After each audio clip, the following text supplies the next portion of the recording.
La parole est maintenant à Madame Mireille Schurch pour le groupe communiste républicain citoyen et sénateur du parti de gauche. Vous avez la parole, ma chère collègue. Merci, Monsieur le Président, Monsieur le Premier ministre, Mesdames et Messieurs les ministres, mes chers collègues.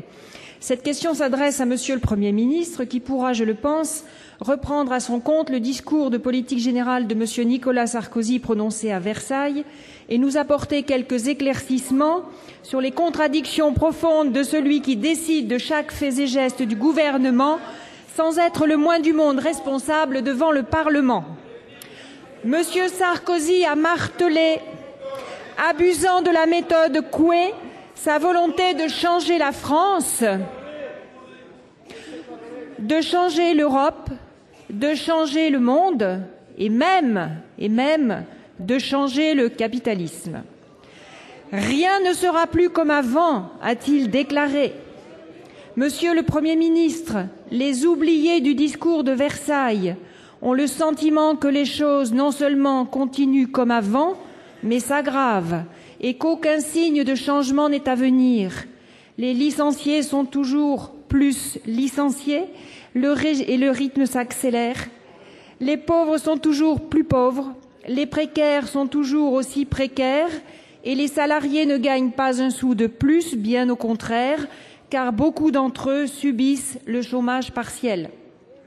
Les services publics sont toujours aussi menacés par vos dogmes libéraux de concurrence, de rentabilité, de réduction des dépenses publiques. Je pense notamment à l'hôpital, à l'école ou à la poste. Les retraités constatent amèrement la baisse d'année en année de leurs revenus. Pour M. Sarkozy, l'éducation nationale qu'il continue de démanteler, avec 16 400 suppressions de postes cette année, relève sans doute du mauvais déficit.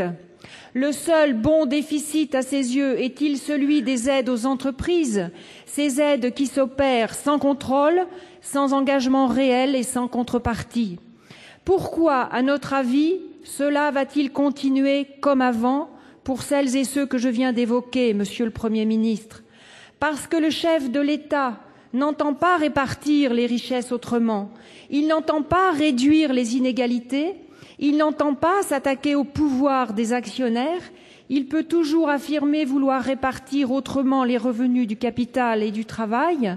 Nous attendons des actes et ils ne viennent pas depuis le discours de Toulon en octobre.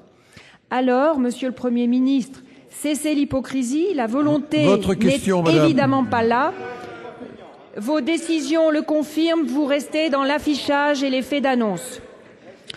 Monsieur le Premier ministre, avant de vous attaquer aux retraités et aux chômeurs, avant d'achever le secteur public et pour qu'enfin rien ne soit plus comme avant, allez chercher l'argent où il se trouve mais vraiment, mettez un terme au scandale du bouclier fiscal, des parachutes dorés et de revenus indécents des dirigeants d'entreprises.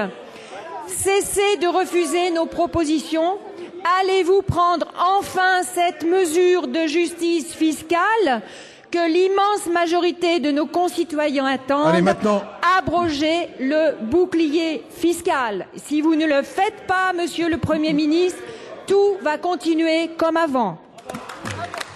Pour vous répondre, la parole est à Madame Christine Lagarde, ministre de l'économie, de l'industrie et de l'emploi. Monsieur le Président, Mesdames et Messieurs les sénateurs, Madame le sénateur Mireille Schurch, vous demandez des actes, vous demandez la preuve des engagements qui ont été pris. Alors permettez-moi de vous en citer quelques-uns, en matière sociale comme en matière fiscale.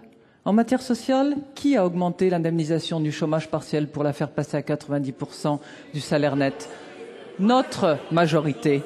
Qui a mis en place le RSA, permettant ainsi à de nombreux Français de bénéficier de l'insertion? C'est notre majorité. Qui a mis en place les conventions de reclassement personnalisées et on a développé l'usage? Notre majorité. Qui développe les contrats de transition professionnelle qui sont passés de 17 à 25 et qui augmenteront à nouveau? C'est notre majorité. Voilà dans le domaine social, Madame le sénateur, ce que nous avons mis en œuvre. Vous m'interrogez maintenant sur la partie fiscale de notre programme. Qui a eu l'audace d'aller regarder chacune des niches fiscales pour les plafonner. Qui a eu l'audace de mettre en place un plafonnement global des niches fiscales? C'est notre majorité. Et qui, Madame le sénateur, a eu l'audace de porter sur le plan international la détermination à éradiquer les paradis fiscaux et à apporter de la moralité dans le paysage capitaliste? C'est notre majorité, sous l'autorité du Premier ministre et sous l'autorité du Président de la République.